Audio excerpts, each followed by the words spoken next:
Hello and welcome to this week's In Conversation. My name is Phil Jackman and I lead on CyberNorth, Dynamo Northeast Cybersecurity Cluster. Each week, I'm talking to people in the Northeast cybersecurity industry. In the first couple, I talked to Tom and James, who are well established in the field. This week, I'm talking to someone who I think is at the start of her career. Today, I'm joined by Kimberley Mains. So, hi, Kimberley, how are you? I'm good, thanks. How are you? Yeah, very, very good, very good. So I think the two of us first met at a Cyberfest event. It seems such a long time ago and in a different era now. So there's a couple of things I wanted to talk to you about. First is, I understand you're a student at Sunderland University. Can you start by telling us a bit about yourself and the course you're on? Yes, so I'm Kimberley Hendry and I'm studying a Master's in Cybersecurity at Sunderland University. I was pretty much started the journey into cybersecurity from attending Dynamo. At the time I was doing a Tech Mums course that was set up by Northumbria, Newcastle and Durham University and the Institute of Coding to sort of help retrain women and teach women and mothers more cyber skills. And part of it, we got to go to a Dynamo conference and I saw a live hacking event, which was just very exciting and really inspired me. And yeah, so from there, I sort of pursued it a bit more, did a few more courses, spoke to a few different people who work in cybersecurity, and yes, spoke to Alistair Irons as well from Sunderland University, and yeah, so went ahead and joined the Masters. Yeah. And so how was the course? Oh, it's really good. Especially doing lockdown. Are you doing it all online now? Yes, it moved online, I think sort of March. It's, well, I guess with it being a computer science course, a lot of it was online already. The university makes good use of different programs and puts lots of material online. All the lectures are online before the classes, and we do lots of online discussions. But then, yeah, since the lockdown, the whole university's closed, so everything's online.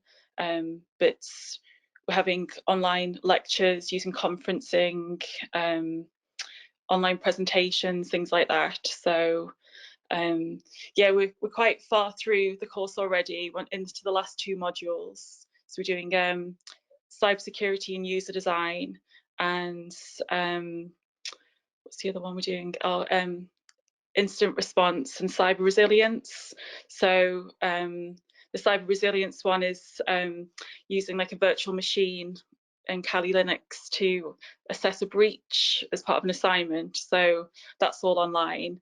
So that's been quite tricky trying to install different programs, but there's Google, and the teachers have been very supportive, and the students as well. So you managed to stay together while you're online. You still managed to create that sense of community.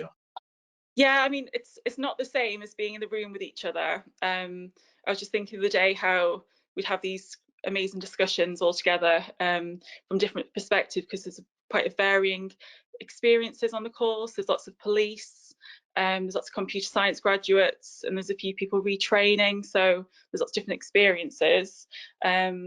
So yeah, it's not the same as being in the room together and chatting, but we use like WhatsApp and Skype and things to work on it. And we're supposed to work on our projects separately anyway, really. So so yeah, so it's not too bad. We'll find out if you don't mind, yeah. Yeah. So I take it you're enjoying the course though.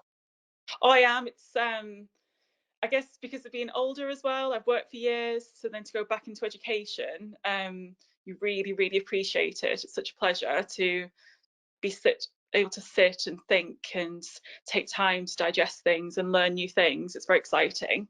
Yeah, and it's been a great course. It's been so interesting. I mean, at times it's been very hard. The first module was fundamentals of network security, and that was way over my head. I didn't really know what the difference between a router and a switch, to be honest. So that was quite a tricky one. So she handed a load of cables and boxes and told to put them together, but then again with support got through it, and lots of reading. Also going to meetups as well. People have been very supportive and helpful and offering lots of advice. So yeah, I've really enjoyed it. We come near the end and we start our dissertation module over the summer, so, and then finish in September. So Good luck with that. Oh, So the thank you. second thing I wanted to talk about, though, was is the Northeast Ladies Hacking Society. So what is that, and how has it come about? Well, it came about again from listening to podcasts to get immersed in more things and hear information. I became aware of Eliza May Austin, who's got some security companies in London like Pocket Seam and that security company, and she set up Ladies of London Hacking Society, so a cybersecurity meetup to teach predominantly women more offensive and defensive skills. So they do lots of like live labs and demos and things like that. And then through connecting with her on LinkedIn, she put a call out for starting new chapters around the country. And so when I saw she offered for a Newcastle one, I was like, oh yes, definitely. So then was put in contact with Catherine Cardos. I think you know her from Virgin Money, Yeah. the security there, cybersecurity. And so together we're setting up a Northeast chapter of the Ladies Hacking Society. It's great to see initiatives like this kicking off, I think. But is there a problem encouraging more women into cybersecurity? Well, apparently so. I think there's quite a skill shortage just in cybersecurity anyway. So there's apparently thousands of unfilled jobs. So apparently that's an issue. And apparently there's only about 20% of the roles are actually filled by women. So I think it might be a bit of a tech issue anyway. And so I guess it's maybe partly through the image. It's got maybe quite almost like a dark image, because personally, before I knew about it all, say the word hacking, and I would think of a man in a hoodie, like typing away, doing something scary. Whereas, or even thinking of the girl with the dragon tattoo. She was a hacker and she was quite intimidating almost. So I guess it maybe had a bit of an image problem, but when you actually speak to people and look into it more, there's loads of different roles in it, and not just the technical pen testing or yeah, like there's not just the technical roles, there's lots of need for soft skills as well.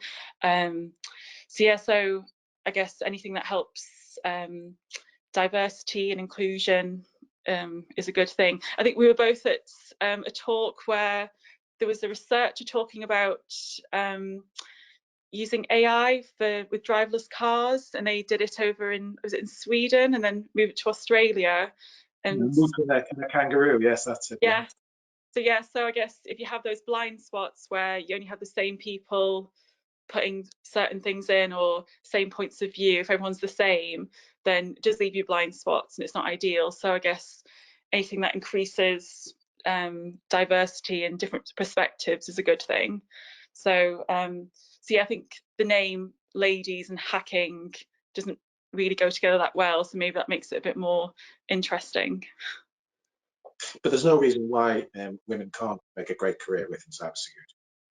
Oh no, I've met loads of amazing women, and yeah, like I say, it needs a range of skills. It needs not just the technical people, but people with the soft skills, able to communicate and yeah, like break down information and think, like I say, think in different ways.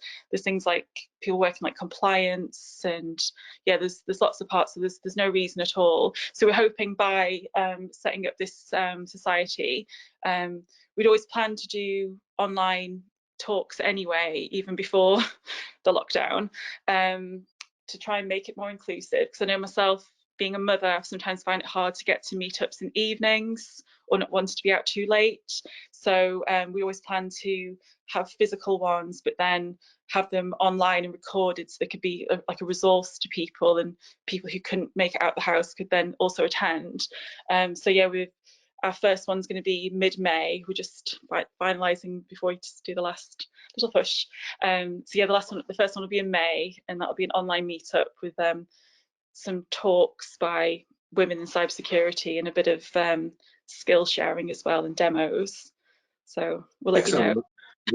I'll look out for that. Yeah, absolutely. I was going to say it's amazing, but that'd be really a bad pun. So there you go. So what's your focus? What's your personal focus right now? I guess with the schools and nurseries being closed, stopping my children destroying the house is number one. But also, sorry. How many? Oh, just Sorry, the how two. many have you got? Just the two. Just. Yeah, just the two. Yeah, no, the loving being home, but yes, it's hard work. So yeah, do that work. Finish. I'm doing my work as well. I do assessing and also working on my projects for the my degree for the masters. I'll be sending you out a link soon because I'm doing some research into smishing. So I'll be sending you a survey to do if that's all right soon. Yeah, just that, and then yeah, push for the first online meetup for the Northeast Ladies Hacking Society. That sounds an awful lot to fill in. But anyway, my last question then is, what's the first thing you're going to do once lockdown is lifted? Oh, well, hopefully the first thing I could do is take the children to my parents because I'm sure they need a good nice sleepover at their grandparents' house. But we'll definitely go up to Bamborough because we have lots of family in Bamborough Village, and my husband has a pizza place up there. So I'm very much looking forward to going up there to the gardens and having a go on the beach and have a look around. I can't wait. No, me neither. And I think I agree entirely with your grandparents stuff today. Yeah. Okay, cool. So thanks very much for that, Kimberley. I'd also like to thank Robert, who's helped me set up these in conversations behind the scene. We're running these throughout summer, and so look out for the next NAS series. And if you're interested in taking part, please get in touch. Thanks. Bye. Great. Thanks then, Kimberley. I think I'll come back to you if we need to do this again, but hopefully there's enough to cut, and if Robert's still recording. Okay. But that was really good. Really Oh, good. And I'll come back with that. Okay. yes. Oh, lovely. Right. Well, I'll speak to you soon then. Yeah, and best of luck with this.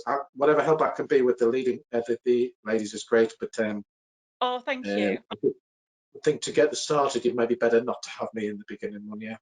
Yes, I did say I'd really like just for the first one to have it all women, almost all women speaking, and then yeah, definitely I've Yeah. love to have you on, definitely. But yeah, the first one I think it's mid-May. We're just trying to pin down the date when but yeah, so we'll send you the link for it all, and that'd be great. And I was speaking to Steve Blanks Oh the yes, other day. yeah. Spoke very highly of you, so there you go. Oh, Okay. that's good. Oh, lovely. He's been really supportive. Yeah, he's been wonderful.